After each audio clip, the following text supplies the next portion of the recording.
So very warm welcome to all of you. And NNIS, our whole team is present at Hangzhou, and we are keeping a very close eye on how India's medal hunt will go at the Asian Games. Without any ado, I'll go straight across to Sandeep, and he is in Hangzhou at the moment. Sandeep, there is a lot of chatter about how big this Asian Games is and how China has pulled out all the stops. A lot of international networks are talking about it. What is your initial feel, and what are your thoughts?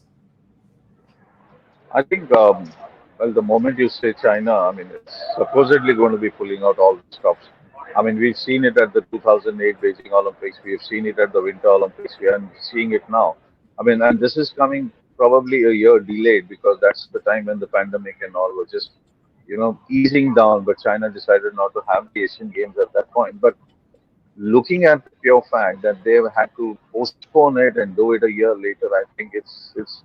I mean, the only thing that comes across, the only word that I can probably say is the moment you see everything out there, whether it's the building, the stadium, and the way they have gone around organizing it, it's like big time. So it's always difficult when it comes to comparing and drawing a parallel with China because it's virtually impossible. So I think the only thing that we can say is that till now, the opening ceremony is just probably an hour away or half an hour away. Maybe it just probably would have just started now. So I think tomorrow you're going to see the entire explosion of almost every event coming around, whether it's the first rounds or whether it's the quarterfinal where India is playing in the volleyball later on, or any of these events. I think you're going to see a hugely big Asian Games come around. You've seen quite a few Asian Games, and what I want to know from you is, and so would our viewers, that would you say that this is the biggest ever? So it's very difficult to do a comparison like that because China has hosted an Asian Games in the past. We did the 82. There's been so many others who have come in. But yeah, if you go by scale, if you go by size, if you go by stadium in terms of the length and breadth of each event, if you just plainly go by the way the whole airport has been organized to welcome the teams and all, yes, there is no doubt that this is going to be massive in its scale. I think that today's opening ceremony will also show its. We'll also see a huge amount of futuristic stuff that's going to be on display. Everybody talks about Hangzhou as the technology city, the city that's been made for the future. I think it reflects very well at this Asian Games itself because wherever you go, it's almost like a very common word is the cashless city. So very alien for a lot of people who come into China or probably from different parts of the world, including from different parts of Asia. But yes, that exactly is the scale we are talking about. And I think you also probably are going to get a peep into something as to how Asian Games could be and maybe run in the future. I'm not saying that this is the scale that always needs to be done, but I think when the world has gone digital and everything is happening not on a small scale, but from very very small areas, I think probably this is going to be one of those last hugely big Asian Games that we are going to see. And I know the word comparison irritates you, but just to get a sense of the scale, does it stand very nicely with say any Olympic game? I think where it stands, or rather sits very nicely with the Beijing one for sure. I think Beijing was probably a few notches higher because it's the Olympic Games and it's being held in Beijing, so everything was pulled out. But don't take away anything from the fact that China is hosting this one and they're hosting it in Hangzhou, a city that a lot of people may have read about, but people may not intimately and deeply know everything about the city.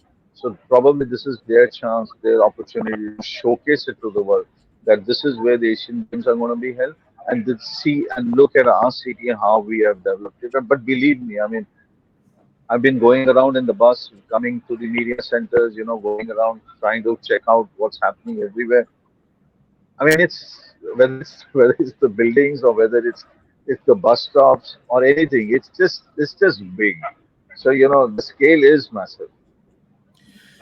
Let's come to another point that when we are talking about the domination of a couple of countries in the Asian Games, then China, Japan, and Korea more or less top the list, and India is making a big surge this time. But there is a bit of criticism from the experts who say that the gap between the top three and the rest is too huge, and there should be a lot more effort done in the near future to try and bridge the gap. Now, two questions to you. One, is such a suggestion not feasible?